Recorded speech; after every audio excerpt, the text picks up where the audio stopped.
ಆಗಿಬಿಡುತ್ತೆ. ಓಂ ಶ್ರೀಯಪ್ಪತ್ತೆ ನಿತ್ಯಾ ಗಣಿತ ಗುಣಮಾಣಿಕ್ಯ ವಿಶದ ಪ್ರಭಾ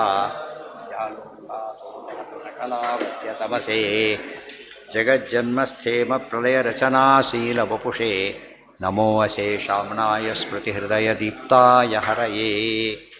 ನ ಶಬ್ದಾಬ್ಧೌ ಗಾಢಾ ನ ಚ ನಿಗಮಚರ್ಚಾಸು ಚತುರಾ ನ ಚ ನ್ಯಾಯೇ ಪ್ರೌಢಾ ನ ಚ ವಿದಿತವೇದ್ಯಾ ಅಪಿ ವಯಂ ಪರಂ ಶ್ರೀಮತ್ಪೂರ್ಣಪ್ರಮತಿಗುರುಕಾರುಣ್ಯಸರಣಿಂ ಪ್ರಪನ್ನಾಃ ಮಾನ್ಯಾಸ್ಮಃ ಕಿಮಪಿ ಚ ವದಂತೋಪಿ ಮಹತಾಂ. ನಾರಾಯಣಂ ನಿಖಿಲಪೂರ್ಣಗುಣೈಕದೇಹಂ ನಿರ್ದೋಷಮಪ್ಯತಮಮಪ್ಯಖಿಲೈಃ ಸುವಾಕ್ಯೈಃ ಅಸ್ಯೋದ್ಭವಾದಿತಮಶೇಷವಿಶೇಷತೋಪಿ ವಂದ್ಯಂ ಸದಾ ಪ್ರಿಯತಮಂ ಮಮ ಸನ್ನಮಾಮಿ. ಓಂ ಓಂ ಅಸಾತೋರ್ಮಜಿಜ್ಞಾಸ ಓಂ. ಆಮೇಲೆ ಕುಪಿತಾ ಹಿ ಫಣಚ್ಛಾಯಾ ಸಮೀಕೃತ್ಯಾಪರಂ ಸುಖಂ ಸೇವಂತೆ ಯತ್ಪದಂ ಧೀರಾಃ ತಮುಪಾಸೆ ಪ್ರಿಯಃ ಪತಿಂ. ಈಗ ಮುಂದಿನ ಪ್ರಶ್ನೆ ಬಂತು. ಪ್ರಜ್ಞಾಂತರ ಪೃಥಕ್ತ್ವಾತ್ ದೃಷ್ಟಿಶ್ಚ ತದುಕ್ತಂ ಏತದ್ವ್ಯಾಖ್ಯಾತಂ ಭಾಷ್ಯೆ ಉಪಾಸನಾಭೇದವದ್ ದರ್ಶನಭೇದ ಇತಿ.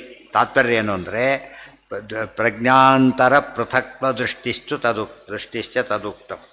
ಎಲ್ಲರಿಗೂ ಒಂದೇ ರೀತಿಯಾದ ಜ್ಞಾನ ಬರೋದಿಲ್ಲ. ನೋಡಿದವರಿಗೆಲ್ಲ ಒಂದು ಪುಸ್ತಕ ಓದಿ ಎಲ್ಲರಿಗೂ ಅದೇ ಸ್ಟ್ಯಾಂಡರ್ಡ್ ಅರ್ಥ ಆಗಬೇಕಂತಿಲ್ಲ. ದೃಷ್ಟಿ ಕೂಡ ಎಲ್ಲರಿಗೂ ಒಂದೇ ಅಷ್ಟೇ ಶಾರ್ಪ್ನೆಸ್ ಇರಬೇಕು ಅಂತಿಲ್ಲ. ಅಪರೋಕ್ಷ ಜ್ಞಾನವೂ ಹಾಗೇನೆ ಅಂತ ಹೇಳಿದರು. ಏನರ್ಥ ಅಲ್ಲಿ ದರ್ಶನ ಭೇದ ಇದೆ. ಅಪರೋಕ್ಷ ಜ್ಞಾನಿಗಳೆಲ್ಲ ಒಂದೇ ರೀತಿ ಜ್ಞಾನ ಹೊಂದಿಲ್ಲ, ಅಲ್ಲೂ ವ್ಯತ್ಯಾಸ ಇದೆ. ಒಂದು ಕೋರ್ಸ್ ಮಾಡಿದವ್ರ ಜ್ಞಾನ ಒಂದೇ ರೀತಿ ಇರುತ್ತಾ? ಎಲ್ಲರೂ ಭಾಳ ಸೂಪರ್ ಏನಿರೋದಿಲ್ಲ, ಸುಮ್ಮನೆ ಗೊತ್ತು, ಹೆಸರಿಗೆ ಗೊತ್ತು ಅಂತ ಹೇಳ್ತಾನಲ್ಲ ಹಾಗೆ. ಪ್ರಜ್ಞಾಂತರ ಪೃಥಕ್ತ ಬದ್ರಿಗೆ ಹೋಗಿ ಬಂದವ್ರಿಗೆ ಎಷ್ಟೇನು ಮಹಿಮೆ ಗೊತ್ತೇ, ಬದ್ರಿ ಮಹಿಮೆ ಚಳಿ ಇದೆ ಅದಿರುತ್ತೆ ಗೊತ್ತಿರುತ್ತೆ ಹೊರತು ತಾಲೂಕನಂದ ಅಂತ ಹೆಸರು ಕೂಡ ಗೊತ್ತಿಲ್ಲ ಎಷ್ಟೋ ಜನಕ್ಕೆ. ಗೊತ್ತಾಯ್ತಾ? ಅವರೆಲ್ಲ ಸುಮ್ಮನೆ ನೋಡಿ ಬಂದವರು. ಬದ್ರಿಗೆ ಹೋಗಿ ಏನು ಉಪಯೋಗ ಅದರಿಂದ? ಆತಿಥ್ಯ ಬೇರೆ, ಅದು ಏನೇನು ನಡೀತು ಇಡೀ ಹಿಸ್ಟ್ರಿ ತೊಗೊಂಡ್ಬಿಟ್ರೆ ಏನೇನು ನಡೆದೋಗಿದೆ ಬದ್ರಿಯಲ್ಲಿ ಯೋಚನೆ ಮಾಡಿ ಭಾಗವತ ಪುರಾಣಗಳಲ್ಲಿ ಓದಿಬಿಟ್ರೆ ಬದ್ರಿ ಎಂಥ ಕ್ಷೇತ್ರ ಅಂತ ಗೊತ್ತಾಗುತ್ತೆ. ಓಂ ಪ್ರಜ್ಞಾಂತರ ಪೃಥಕ್ತ ಪ್ರಜ್ಞಾ ಅಂತರ ಅಂದರೆ ಜ್ಞಾನ ಬೇರೆ ಆದಾಗ ದೃಷ್ಟಿ ಕೂಡ ಬೇರೆ ಆಗುತ್ತೆ. ಅವ್ರ ದೃಷ್ಟಿಗೆ ತಕ್ಕಂತೆ ಜ್ಞಾನಕ್ಕೆ ತಕ್ಕಂತೆ ದೃಷ್ಟಿರಪಿ ಯೋಗ್ಯಾನುಸಾರತಃ ನಾನಾ ವಿಧ ಇತಿ ಶೇಷಃ. ನಾನಾ ವಿಧ ಅನೇಕ ವಿಧವಾದ ಅಪರೋಕ್ಷ ಜ್ಞಾನದಲ್ಲಿ ವ್ಯತ್ಯಾಸ ಉಂಟು. ಪ್ರಜ್ಞಾನ ವೇದವಿತ ಅದಕ್ಕೆ ಆಮೇಲೆ ಇನ್ನೊಂದು ಇದು ಅಷ್ಟೇ ಮುಗಿತಲ್ಲಿಗೆ. ಅದು ಮುಂದೆ ಪ್ರಧಾನಾಧಿಕರಣ ಅಂತ ಹೆಸರು. ಅದಕ್ಕೆ ಇನ್ನೊಂದು ಗುರುಪ್ರಸಾದಾಧಿಕರಣ, ಎರಡು ಅಧಿಕರಣ ಒಟ್ಟಿಗೆ ಹೇಳಿಬಿಡ್ತಾರೆ. ಪ್ರಧಾನವದೇವಿ ತದುಕ್ತಂ ಅತ್ರ ಪ್ರಕೃಷ್ಟಂ ದಾನಂ ಪ್ರಧಾನಂ ಪ್ರಶಬ್ದೋ ನ ಸ್ಫುಟಂ ವ್ಯಾಖ್ಯಾತೋ ಭಾಷ್ಯೆ ಅತಃ ಸೂತ್ರಾರ್ಥಮಾಹ ಸತ್ಯಮಿತಿ. ಪ್ರಧಾನವದೇವ ತದುಕ್ತಂ ಸೂತ್ರ. ಲಿಂಗಭೂಯಸ್ತ್ವಾದ್ಯ ಬಲೀಯಸ್ತದಪಿ ಎಂಬುದು ಇನ್ನೊಂದು ಸೂತ್ರ. ಅದಕ್ಕೆ ಎರಡಕ್ಕೆ ಸೇರಿ ಅರ್ಥ. ಸಮ್ಯಕ್ ಗುರುಪ್ರಸಾದಶ್ಚ ಮುಖ್ಯತೋ ದೃಷ್ಟಿ ಕಾರಣಂ. ಎರಡು ಪಾಯಿಂಟಿಗೆ ಒಂದೇನು ಗೊತ್ತಾಗಿದೆ, ಗುರುಮೇವಾಭಿಗಚ್ಚೆ, ಗುರುಗಳ ಹತ್ರ ಹೋಗಿ ತಿಳ್ಕೊಳ್ಳೇಬೇಕು ಅಂತ ಹೇಳಿಬಿಟ್ರು. ಆಮೇಲೆ ಗುರು ತಿಳಿಬೇಕಾದ್ರೆ ಏನು ಮಾಡಬೇಕು ಅಂದರೆ ಪ್ರಸಾದ ಇರಬೇಕು ಅಂತೇಳಿ, ಅನುಗ್ರಹದಿಂದ ಹೇಳಿದಾಗ ತಿಳಿಯೋ ಹಾಗೆ. ಸುಮ್ಮನೆ ಹೇಳಿದರೆ ತಿಳಿಯೋದಿಲ್ಲ. ಮಂತ್ರನೇ ಸಿದ್ಧಿ ಬರಲಿ ಅಂತ ಉಪದೇಶ ಮಾಡಿ ಸಿದ್ಧಿ ಬರುತ್ತೆ. ಗೊತ್ತಾಯ್ತಾ? ಇಲ್ಲದೆ ಹೋದರೆ ಬರೋದಿಲ್ಲ. ಓದ್ತಾನೆ ಅರ್ಥ ಆಗಲ್ಲ ಅವನಿಗೆ. ಅರ್ಥ ಆಗಬೇಕು ಸಂಕಲ್ಪ. ನಾವು ಅಷ್ಟೇ 100 ಜನ ಹೋಗ್ತಿರ್ತಾರೆ, ನಮ್ಗೆ ಯಾರೋ ಬೇಕಾಗಿರ್ತಾರೆ. ನೆಕ್ಸ್ಟ್ ಅವ್ನು ತಿರುಗಿ ನೋಡ್ತಾನೆ. ಎಷ್ಟೋ ಸಲ ನೋಡಿದ್ರೆ ಯಾರು ನೋಡೋಕೆ ಅವನೇ ತಿರುಗಿ ನೋಡ್ತಾನೆ. ಯಾತಕ್ಕಿದು ದೃಷ್ಟಿ ಆ ಕಡೆ ಇದೆ. ಅದೇ ರೀತಿಯೇ ಹೇಳ್ಕೊಡ್ಬೇಕಾದ್ರೆ ಇವತ್ತು ಪ್ರಹ್ಲಾದ ಕೂತಿದ್ದಾನೆ, ತಾಯಿ ಗರ್ಭಿಣಿ. ಅವ್ರಿಗೆ ಹೇಳ್ತಾರೆ ನಾರದರು, ಯಾವುದು ತಿಳಿಲಿಲ್ಲ, ಪ್ರಹ್ಲಾದನೇ ತಿಳಿತು. ಯಾತಕ್ಕೆ? ಇವ್ರ ದೃಷ್ಟಿ ಇದ್ದಿದ್ದೇನು ತಿಳಿಸ್ಬೇಕು, ಇವ್ರು ತಿಳಿಬೇಕು ಅಂತ ಹೇಳಿಲ್ಲ. ಆದ್ದರಿಂದ ಅನುಗ್ರಹದ ಮೂಲಕ ಹೇಳದೆ ಹೋದರೆ ಅದು ಸಿದ್ಧಿ ಬರೋದಿಲ್ಲ ಅಂತ ಹೇಳ್ಬಿಡಿ. ಅನುಗ್ರಹ ಇಲ್ಲದೆ ಹೋದರೆ ಸಿದ್ಧಿ ಬರೋದಿಲ್ಲ. ಆದ್ದರಿಂದ ಅನುಗ್ರಹ ಸಂಪಾದನೆ ಮಾಡಬೇಕೇ ಹೊರತು ಹಾಗೆ ಮಾಡಿದರೆ ಕೆಲಸಕ್ಕೆ ಬರೋದಿಲ್ಲ, ಸಿದ್ಧಿ ಬರೋದಿಲ್ಲ. ಅದು ಉಪದೇಶ ಎಲ್ಲರೂ ತಕ್ಷಣ ಮಾಡ್ಲಿಕ್ಕೆ ಹೋಗಿ ಮಂತ್ರ ಹೇಳಿಕೊಂಡು ತಕ್ಷಣ ಮಾಡಲ್ಲ. ಯಾಕೆಂದರೆ ಮಾಡಿದ ಮೇಲೆ ಅವ್ರು ಮಾಡಿದ ಪುಣ್ಯ ಇವ್ರಿಗೂ ಬರುತ್ತೆ ಒಂದಿಷ್ಟು. ಅವ್ನು ಪುಣ್ಯನ ಮಾಡಿ ನಮಗೇನು ಪುಣ್ಯ ಬರುತ್ತೆ ಹೇಳಿದ್ರು. ಅದ್ರದ್ದು ಏನು ಮಾಡಬೇಕು, ಮಿಸ್ಯೂಸ್ ಮಾಡಿಬಿಟ್ರೆ ಪರೀಕ್ಷೆಗಳು ಅಫೆನ್ಸ್ ಆಗುತ್ತೆ. ಅಯೋಗ್ಯರಿಗೆ ಉಪದೇಶ ಮಾಡಬಾರ್ದು ಅಂತಿದೆ. ಕೆಲವು ಪರೀಕ್ಷೆಗಳನ್ನ ಮಾಡಿ ಗೆದ್ದು ಬಿಟ್ಟಾದರೆ ಅವಾಗ ಹೋಗ್ತಾ ಇರ್ತಾರೆ. ಇಲ್ಲದೆ ಹೋದರೆ ಇವನು ಅಫೆನ್ಸ್ ಆಗಿ ಕಂಡ್ಕೊಂಡು ಲೆಟ್ರ್ ಆಯ್ತಲ್ಲ, ಎಂಟರ್ ಆಗಿಬಿಟ್ಟಲ್ಲ, ಹೋಗಿಬಿಟ್ಟು ಯಾರೋ ಲೆಟ್ರ್ ಕೊಟ್ಟಿದ್ದು ಹಾಗಾಗಿಬಿಡುತ್ತೆ. ಆಮೇಲೆ ಅವ್ರು ಅಲ್ಸರಬಲ್ ಆಗ್ತಾರೆ, ಮಾಡಬಾರ್ದು ಹಾಗೆಲ್ಲ ಕೂಡ. ಆಮೇಲೆ ನಾವು ಕೊಟ್ಟು ಎರಡೇ ಕಾರಣ ಹೇಳಬೇಕಾದ್ರೆ ಮೋಸ ಹೋದೆ ಅಂತ ಒಪ್ಕೋಬೇಕಲ್ಲ. ಹಾಗೆಲ್ಲ ಮಾಡೋ ಹಾಗಿಲ್ಲ. ಅದಕ್ಕಾಗಿರೋ ಅನುಗ್ರಹಪೂರ್ವಕವಾದ ವಿದ್ಯೆನೇ ವಿದ್ಯೆ ಹೊರತು ಅದಕ್ಕೆ ಟೀಕಾರ ಒತ್ತು ಕೊಟ್ಬಿಟ್ರು. ಏನಂತ? ಪರಂ ಶ್ರೀಮತ್ ಪೂರ್ಣ ಪ್ರಮತಿ ಗುರು ಕಾರುಣ್ಯ ಸರಣಿಂ ಪ್ರಪನ್ನ. ನಾನು ಬಂದಿರೋ ವಿದ್ಯೆ ಎಂಥ ವಿದ್ಯೆ? ಅದು ಅನುಗ್ರಹದ ವಿದ್ಯೆ. ಅರ್ಥ ಆಯ್ತಾ? ಅದು ಆ ಶ್ಲೋಕಕ್ಕೆ ಅರ್ಥ ಬೇರೆ ಆಗುತ್ತಾಗ. ನಶಬ್ದಾಬ್ದೌ ಬಾಧ ಗಾಢ ಇದೆಯಲ್ಲ ಅವೆಲ್ಲ ಕೂಡ ವ್ಯಾಕರಣವು ಎಲ್ಲ ನನಗೆ ಗೊತ್ತು, ಬಟ್ ಗ್ರೇಟ್ನೆಸ್ಗೆ ಅದೆಲ್ಲ ಕಾರಣ, ಅನುಗ್ರಹ ಕಾರಣ ಅಂತ ಹೇಳ್ತಾರೆ. ಇವನು ಡಾಕ್ಟ್ರೇ, ಬಟ್ ಅಲ್ಲಿ ಸ್ಪೆಷಾಲಿಟಿ ಇವ್ನು ಯಾಕೆ ಬರಲಿಲ್ಲ ಅಂದರೆ ಅವ್ನು ದಿವಸ ಜಗಳಾಡ್ಕೊಂಬಂದಿದ್ದ ಬರಲಿಲ್ಲ, ಇವನಿಗೆ ಅನುಗ್ರಹ ಮಾಡಿದ್ದ ಬಂತು ಅಷ್ಟೇ. ಎಷ್ಟೋ ಸರ್ತಿ ಅದಕ್ಕೆ ಡೈರೆಕ್ಟ್ ಅಂತ್ಯವಾಸಿ ಯಾತಕ್ಕೆ ಆಗ್ತಾರೆ ಅಂದರೆ, ಅಂತ್ಯವಾಸಿಗಳಾದಾಗ ಏನು ಪರಿಚಯ ಆಗುತ್ತೆ ಪರಸ್ಪರ, ಇಲ್ಲದವರು ಎಲ್ಲೋ ಗಾಡಿಗೆ ಹೊಡೆದಾಗುತ್ತೆ. ಅದು ಅವಾಗ ನೋಡ್ಕೊಂಡು ಕೆಲವು ಹೇಳ್ತಾರೆ, ಮಂತ್ರ ಹೇಳಕ್ಕೆ ಕೇಳ್ತಾರೆ, ಭಾರಿ ಒಳ್ಳೆಯವನು ಅನ್ನೋ ಎಲ್ಲ ಬುದ್ಧಿ ಇದೆ, ಇಂಥ ಮಂತ್ರ ಬೇಕು ಅಂತ ಕೇಳ್ತಾರೆ, ಯೋಚನೆ ಮಾಡ್ತಾರೆ, ನಿನಗೆ ಈ ಮಂತ್ರಕ್ಕೆ ಅಧಿಕಾರ ಸರಿ ಇಲ್ಲ, ನೀನು ಇದನ್ನು ಕೊಡ್ತೀನಿ ಅಂತ ಹೇಳ್ತಾರೆ. ಡಾಕ್ಟ್ರ್ ಹೇಳ್ತಾರಲ್ಲ ಹಾಗೆ, ಎರಡೂ ಕೂಡ ಬಿ ಪಿ ಎಲ್ರಿಗೂ ಒಂದೇ ಸೂಟ್ ಆಗಬೇಕಾಗಿಲ್ಲ, ನಿನಗಿದು ಸರಿ ಹೋಗುತ್ತೆ ಅಂತ ಕೊಡ್ತಾರೆ. ಇವ್ರಿಗೆ ಗೊತ್ತಿಲ್ಲ, ಅವ್ರಿಗೆ ಗೊತ್ತಿರುತ್ತೆ. ಅದಕ್ಕೆ ಪ್ರೀತಿನೂ ಇದೆ, ಎಲ್ಲ ಇದೆ, ಬಟ್ ಕೇಳಿದ್ದೆ ಹೇಳಬೇಕು ಅಂತಿಲ್ಲ. ನೀನು ಬೇಡ ಅದೆಲ್ಲ ಕೂಡ ಸುಮ್ಮನೆ ತೊಂದರೆ ಆಗುತ್ತೆ, ಇದನ್ನು ಮಾಡೋ ಸಾಕು ಅಂದರೆ ಅಷ್ಟೇ ಮಾಡಬೇಕು. ಇಲ್ಲ ಮಾಡ್ತೀನಿ ಅಂತ ಹಠ ಹಿಡಿಬಾರ್ದು. ಅದಕ್ಕೆ ಏನು ಮಾಡ್ತಾರೆ ಏನೇ ಮಾಡ್ಬೇಕಾದ್ರೂ ಕೂಡ ಏನು ತೊಗೋಬೇಕು ಅವರು, ವಿಷ್ಣು ಪಂಚಕ ಮಾಡಬಹುದಾ, ಏಕಾಶಿ ಮಾಡಬಹುದಾ ಕೇಳಬಾರ್ದು. ಯಾಕೆ ಮಾಡಲೇಬೇಕಾದ್ರೆ ಕೆಲವು ವ್ರತಗಳನ್ನ ಮಾತ್ರ ಕೇಳಿ ಪರ್ಮಿಷನ್ ತೊಗೊಂಡು ಮಾಡಬೇಕು ಅಂತ ಹೇಳ್ತಾರೆ. ಯಾತಕ್ಕೆ ಅಂದರೆ ಇವನೇನೋ ಭಾಳ ಉತ್ಸಾಹದಿಂದ ಮಾಡ್ಲಿಕ್ಕೆ ಹೊರಟುಬಿಡ್ತಾನೆ. ಅವ್ರು ಹೇಳ್ತಾರೆ, ಮೊದಲೇ ಪೇಷಂಟ್ ನೀನು, ಏಕಾಶಿ ಮಾಡೋದೇ ಕಷ್ಟ, ವಿಷ್ಣು ಪಂಚಕ ಮಾಡಿದ್ರೆ ಆಮೇಲೆ ಏಕಾಶಿ ಬಿಡಬೇಕಾಗುತ್ತೆ, ಬೇಡ ಅಂತ ಹೇಳ್ತಾರೆ. ಅದು ಒಪ್ಕೋತಾರೆ. ಕೆಲವರು ಹಾಗಲ್ಲ, ಯಾವುದೋ ಒಂಥರ ಅವರು ಮಾಡಿ ನಾನು ಮಾಡಬೇಕು ಅಂತ ಹೋಗ್ಬಿಟ್ಟು ಆಮೇಲೆ ಏಕಾಶಿ ಬಿಟ್ಬಿಡ್ತಾರೆ ಪೂರ್ತಿ, ಹಾಗಾಗುತ್ತೆ. ಅದು ಇವ್ರು ಹೇಳ್ತಾರೆ, ಅದನ್ನೆಲ್ಲ ಮಾಡ್ಲಿಕ್ಕೆ ಹೋಗಬೇಡ ಅಂತ ಹೇಳ್ಬಿಡ್ತಾರೆ. ಅದು ಅರ್ಥ ಆಯ್ತಾ? ಅದು ಒಳ್ಳೆ ಗೈಡೆನ್ಸ್ ಅದು.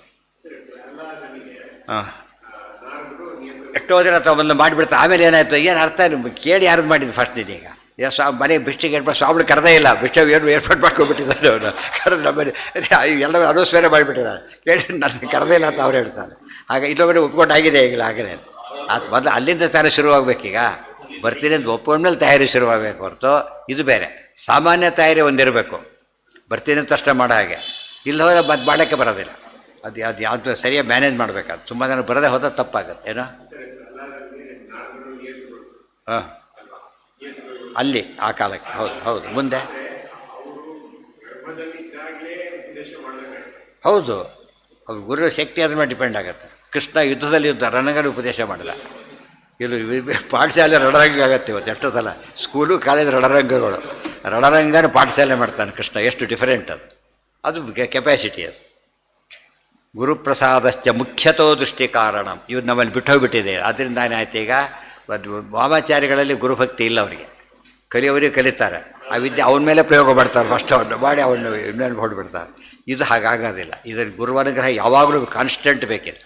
ಎಂದು ಅನುಗ್ರಹ ತಪ್ಪು ತಕ್ಷಣ ಏನಾಗುತ್ತದ, ಒಂದು ಕತೆ ಯಾರು ಹೆಸರಿಡೋದಿಲ್ಲ, ಒಂದು ಕತೆ ಬರುತ್ತೆ ಭಾಗವತದಲ್ಲೇ, ಅಹಂಕಾರ ಪಡ್ತಾರೆ, ಇಷ್ಟಿಷ್ಟು ಓದಿದೆಯಲ್ಲ ಇಲ್ಲೇ ಬಿಟ್ಟು ಹೋಗು ಅಂತ ಹೇಳ್ತಾರೆ, ನೀವು ಸಿದ್ಧಿ ಬರೋದಿಲ್ಲ ಇಲ್ಲೇ ಬಿಟ್ಟು ಹೋಗು ಅಂತ ಹೇಳ್ತಾರೆ. ಅಷ್ಟು ಕೆಪಾಸಿಟಿ ಇದೆ ಅವರಿಗೆ.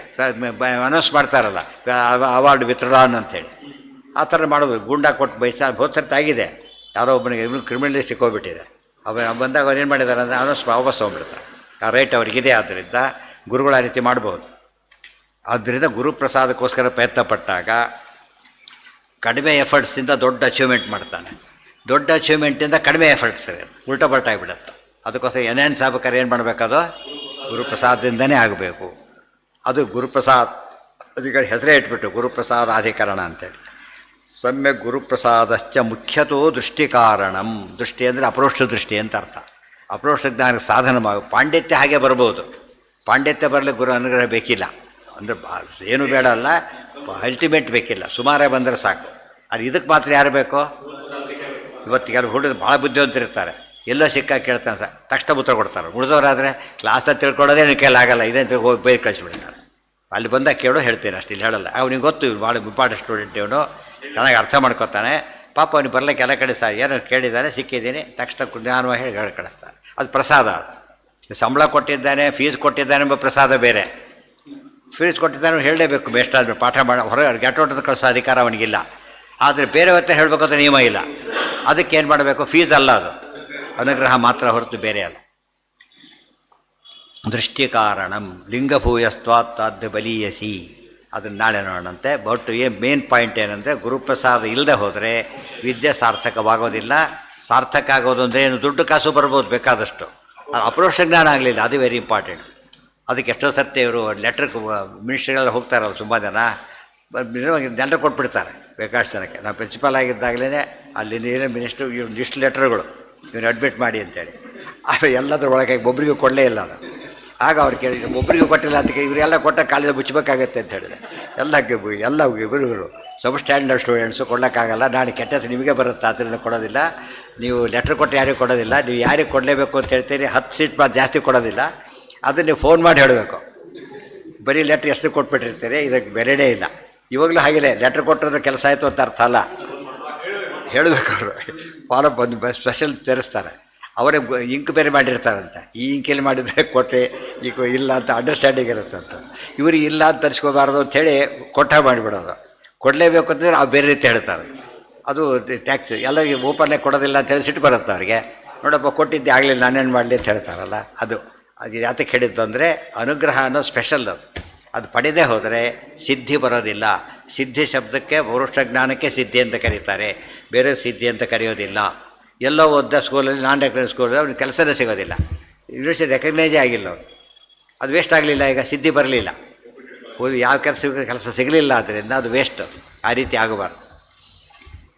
ಕರ್ಣಕ್ಕೆ ಶಾಪ ಕೊಟ್ಟರು, ಇನ್ನು ಒಳ್ಳೆ ಸೇವೆ ಮರ್ತೋಗಲಿ ಅಂತ ಹೇಳಿಬಿಟ್ಟು, ಸುಳ್ಳು ಹೇಳಿ ಓದಿದ್ದೀಯಲ್ಲ ಅಂತ್ಯಕಾಲಕ್ಕೆ ಮರ್ತೋಗಲಿ ಅಂತ ಹೇಳಿಬಿಟ್ಟು, ಅದು ಕೆಲಸಕ್ಕೆ ಬರೋದಿಲ್ಲ, ಮೋಸ ಮಾಡಿದ ವಿದ್ಯೆ ಉಳಿಯೋದಿಲ್ಲ ಅಂತ. ಓಂ